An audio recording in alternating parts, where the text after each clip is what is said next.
Welcome to cooking with simply. எல்லோரும் எப்படி இருக்கீங்க? இன்றைக்கி நம்ம ஒரு சிம்பிள் அண்ட் யம்மியான 3 விதமான கணேஷ் சதுர்த்தி ஸ்பெஷல் கொழுக்கட்டை பண்ண போகிறோம்.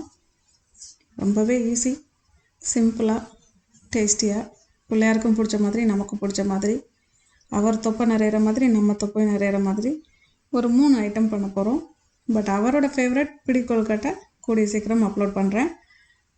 ஸோ இந்த விநாயகர் சதுர்த்திக்கு இதில் ஏதாவது ஒன்று நீங்களும் ட்ரை பண்ணி, இல்லை 3மே ட்ரை பண்ணாலும் ஓகே தான், ட்ரை பண்ணி என்ஜாய் பண்ணுங்கள், நல்லா செலிப்ரேட் பண்ணுங்கள். எல்லாம் நல்லா இருக்கணும்னு எல்லாருக்காகவும் ப்ரேயர் பண்ணிக்கலாம். Happy Ganesh Chaturthi to everybody. சரி, இப்போ நம்ம எப்படி பண்ண போகிறோம், என்ன பண்ண போகிறோங்கிறத வீடியோவில் பார்க்கலாம். ஃபஸ்ட்டு நம்ம ஒரு அரை கப், நான் கொஞ்சமான குவான்டிட்டி தான், ஏன்னா அது செஞ்சு காமிக்கிறதுக்காக அது பண்ணது. நீங்கள் உங்கள் வீட்டில் பண்ணும்போது நிறைய பேர் கொடுக்கணுங்கிறப்போ கொஞ்சம் எக்ஸ்ட்ரா எடுத்துக்கோங்க. 1/2 கப் ரைஸ் ஃப்ளாரும், அரை கப்பு தேங்காய் துருவினது, ஒரு 1/4 கப் வெல்லம் எடுத்து வச்சுக்கோங்க. ஸோ ஃபஸ்ட்டு இது ஸ்டோர் பாட் அரிசி மாவு தான் எடுத்து வச்சுருக்கேன். நீங்கள் இந்த வெல்லத்தையும் இந்த தேங்காவையும் அப்படியே ஒன்றா போட்டு ஒரு 2 டேபிள் ஸ்பூன் தண்ணி மட்டும் ஊற்றி மிக்ஸ் பண்ணிக்கோங்க. அடுப்பில் வச்சு அதை நல்லா மெல்ட் ஆனாலே போதும். இதில் நீங்கள் தண்ணி கூட ஆட் பண்ணாமல் கூட நல்லா துருவிட்டீங்க அப்படின்னா அந்த வெல்லம் ஜாகரி அது மிக்ஸ் ஆனாலே நல்லா அழகாக வந்துடும். அதில் கொஞ்சமாக ஏலக்காய் தூள் ஆட் பண்ணியிருக்கேன். அதுக்கப்புறமா இது எல்லாத்தையும் மிக்ஸ் பண்ணிவிட்டு நம்ம ஆற வச்சிட்டோம் அப்படின்னா கொஞ்சம் நல்லா கெட்டியாயிடும். கொஞ்ச நேரத்துலேயே அது சூப்பராக நல்லா நம்ம பால்ஸாக உருட்டுறதுக்கு ரெடி ஆகிடும். அதில் கொஞ்சமாக கீ ஆட் பண்ணிக்கோங்க. அது ஆப்ஷனலு, வேணும்னா ஆட் பண்ணிக்கோங்க, இல்லைன்னா நோ ப்ராப்ளம். இப்போ நம்மளோட தேங்காய் பூர்ணம் ரெடி ஆகிடுச்சு. இது அப்படியே ஆறட்டும். நம்ம இப்போது இந்த கடையில் வாங்கின மாவு, நீங்கள் இது ஜென்ரலாக என்ன பண்ணுவாங்கன்னா அந்த அரிசியை ஊற வச்சு அதுக்கப்புறம் பண்ணுவாங்க இல்லையா, இது ஈஸியான மெத்தடில் ஸ்டோர் பாட் ரைஸ் ஃப்ளார் ஒரு அரை கப் தண்ணி ஈக்குவல் குவான்டிட்டி எடுத்து அதை நல்லா மிக்ஸ் பண்ணிக்கோங்க. அது ஃபுல்லும் மிக்ஸ் அதாவது கட்டியே இல்லாமல் மிக்ஸ் பண்ணிக்கோங்க. கட்டி இருந்தால் கூட ஒன்றும் ப்ராப்ளம் இல்லை, ஏன்னா நம்ம திரும்ப அடுப்பில் வச்சு கிண்டவை தான் போகிறோம். ஸோ இது குவிக் வேயில் ஈஸியான நிமிஷத்தில் பண்ணுறதுக்காக இந்த ஐடியா. அதாவது நம்ம கடையில் வாங்குகிற மாவு கொஞ்சம் ஜென்ரலாக அது நல்லா இருக்காது, அதனால நம்மளே பண்ணுவோம் அப்படிலாம் சொல்லுவோம் இல்லையா. பட் இப்போ அவசரமாக பண்ணும்போது இந்த ஸ்டோர் பாட் தேவை, நம்ம அதையும் வச்சு ட்ரை பண்ணலாம் இல்லையா, அதுக்காக தான் இந்த மாதிரி. ஸோ இதை நல்லா ஒரு ஃபோர்க் வச்சு நல்லா மிக்ஸ் பண்ணி பீட் பண்ணிக்கோங்க. ஸோ தட் அது குட்டி குட்டி லம்ப்ஸ் கூட அதில் இருக்காது.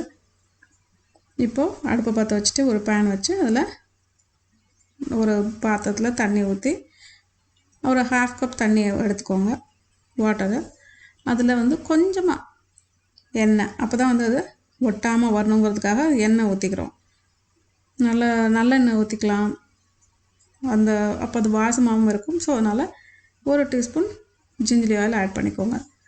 இது நல்லா அது கொஞ்சம் பாயில் ஆகி வரும்போதே நம்ம மிக்ஸ் பண்ணி வச்சுருந்தோம்ல இந்த மாவும் தண்ணியும், அதில் கொஞ்சமாக உப்பும் போட்டு மிக்ஸ் பண்ணிக்கோங்க.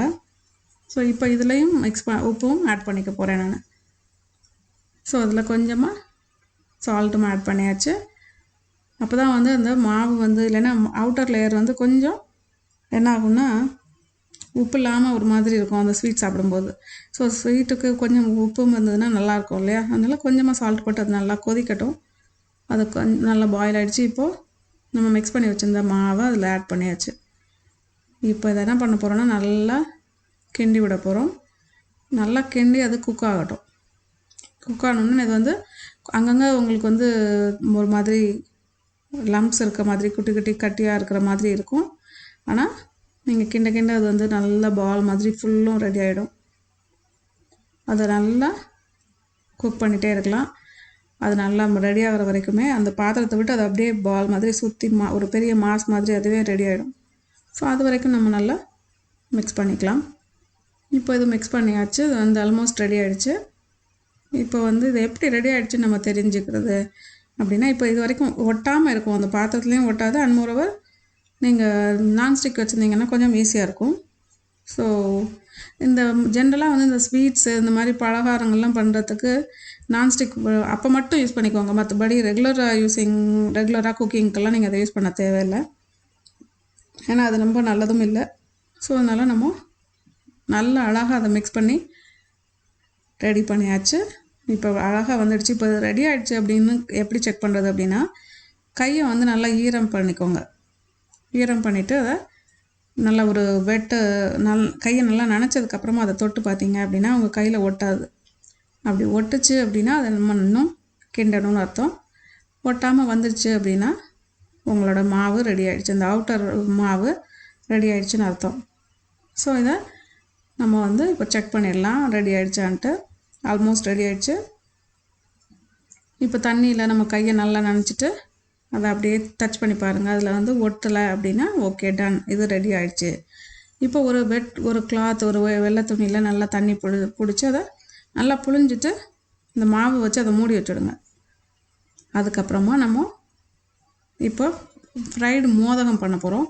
அதுக்கு நம்ம கோதுமை மாவு இருக்கு இல்லையா, ஸோ அந்த மாவை நல்லா நீங்கள் வந்து அதை நீடு பண்ணிக்க போகிறோம். மாவு நம்ம எப்போதும் ரெடி பண்ணுற மாதிரி கோதுமை மாவு, கொஞ்சம் மைதா மாவு, உப்பு அதை போட்டு ரெடி பண்ணாலும் ஓகே. இல்லை வெறும் கோதுமை மாவை நல்லா உப்பு போட்டு ரெடி பண்ணி வச்சுட்டு குட்டி குட்டி டம்ப்ளிங்ஸ் ரெடி பண்ண போகிறோம். அதில் வந்து இந்த பூரணத்தை ஸ்டஃப் பண்ணி குட்டி குட்டி உருண்டையாக அந்த பூரணத்தை ரெடியாக வச்சிட்டிங்க அப்படின்னா அழகாக இது மாதிரி எல்லாமே டம்ப்ளிங்ஸ் மோமோஸ் மாதிரி ரெடி பண்ணி வச்சுட்டு அடுப்பை பற்ற வச்சு ஆன் பண்ணிக்கோங்க. கொஞ்சம் எண்ணெய் ஊற்றி அதை சூடு பண்ணிவிட்டு நம்ம எடுத்து வச்சுருந்த டம்ப்ளிங்ஸ் எல்லாத்தையும் ஃப்ரை பண்ண போகிறோம். ஃபஸ்ட்டே நீங்கள் வந்து கரண்டி போட்டு மிக்ஸ் பண்ணிட வேண்டாம், ஏன்னா அது உடஞ்சிரும். அந்த உள்ளே இருக்கிற எல்லாமே பூரணம் வெளியில் வந்துடும். ஸோ அதனால் அது கொஞ்சம் வெயிட் பண்ணிவிட்டு அதுக்கப்புறம் எல்லா பக்கமுமே ஈவனாக குக் ஆகணும். கொஞ்சம் கோல்டன் ப்ரௌன் கலர் ஆகிற வரைக்கும் அதை நல்லா ஃப்ரை பண்ணிக்கலாம். ஸோ இது வந்து நம்மளோட ஃபஸ்ட்டு வெர்ஷன் ஃப்ரைடு மோதக்.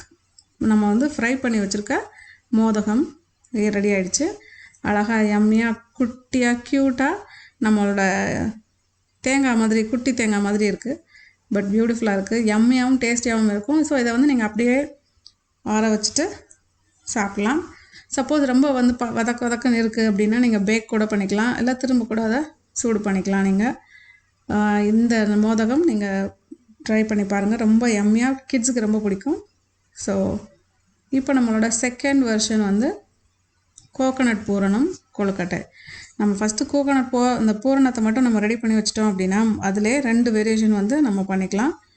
ஸோ இப்போ இதுக்கு வந்து நம்மளோட அவுட்டர் லேயரும் ரெடியாக பண்ணியாச்சு. நம்மளோட அரிசி மாவு அது எல்லாமே நம்ம நம்ம ரெடி பண்ணி வச்சுருந்தோம் இல்லையா அந்த மாவெல்லாம். ஸோ அதுவும் ரெடியாக இருக்குது, பூரணமும் ரெடியாக இருக்குது. இப்போ எப்படி பண்ண போகிறோம் அப்படிங்கிறத பார்க்கலாம். அதுக்கு நமக்கு ரொம்ப வேலை இல்லை. பட் இந்த குட்டி குட்டி வேலையெல்லாம் முன்னாடியே முடிச்சு வச்சிட்டிங்க அப்படின்னா, ஈவன் இந்த பூரணத்தை கூட நீங்கள் நல்லா முதல் நாளே ரெடி பண்ணி வச்சுட்டு கூட காலையில் பண்ணி சாமி கும்பிடும்போது அதை பண்ணிக்கலாம். ஸோ ரொம்ப சிம்பிளான இந்த கோகோனட் பூரணம், இதுக்கு மாவு ரெடியாக இருக்குது. அந்த மாவை நம்ம என்ன பண்ண போகிறோன்னா எண்ணெய் தொட்டுட்டு நல்லா அதை பிசைஞ்சுக்கோங்க. ஏன்னா அதில் சில சமயம் ஏதாவது கட்டி இருந்தது அப்படின்னா கூட அதெல்லாம் கரைஞ்சிடும். ஸோ அதனால் நல்லா திரும்ப சப்பாத்தி மாவு மாதிரி அதை பிசைஞ்சிட்டு குட்டி குட்டி பால்ஸாக எடுத்து ரவுண்ட் பண்ணி உருட்டி வச்சுக்கோங்க. இதை நம்ம என்ன பண்ண போகிறோன்னா ஒரு சப்பு மாதிரியோ இல்லைன்னா ஒரு குட்டி கப்பு மாதிரியோ பண்ணிக்கலாம். இல்லை புதுசாக பண்ண போகிறோம் அப்படின்னா நம்ம வந்து ஜஸ்ட் அதை ஃப்ளாட்டாக தட்டிட்டு அப்படியே ரொம்ப ஃபேன்சியெல்லாம் நம்ம வைக்கணும்லாம் இல்லை. ஸோ நம்ம ஒரு ஃப்ளாட்டாக தட்டிக்கோங்க, அது ஒரு பேட்டிஸ் மாதிரி. அதில் அந்த பூரணத்தை வச்சுட்டு ஜஸ்ட் அப்படியே பிடிச்சி விட்டிங்கனால நல்லா அழகாக ஒரு கொழுக்கட்டை ரெடி ஆகிடும். ஸ்டஃப்டு பூரண கொழுக்கட்டை ரெடி ஆகிடுச்சு. இப்போது இதே இதில் வந்து அதை நம்ம ஃப்ளாட்டாக மடக்கி ஒவ்வொரு டிசைன்லையும் கூட நம்ம பண்ணி பார்த்துக்கலாம். இல்லை இதெல்லாம் எதுவுமே முடியாது அப்படின்னா ரொம்பவே சிம்பிளாக நம்ம கடையில் கிடைக்கிற அச்சில் கூட இதை வச்சுக்கலாம். வச்சுட்டு நம்ம அதை அப்படியே ரெடி பண்ணிக்கலாம்.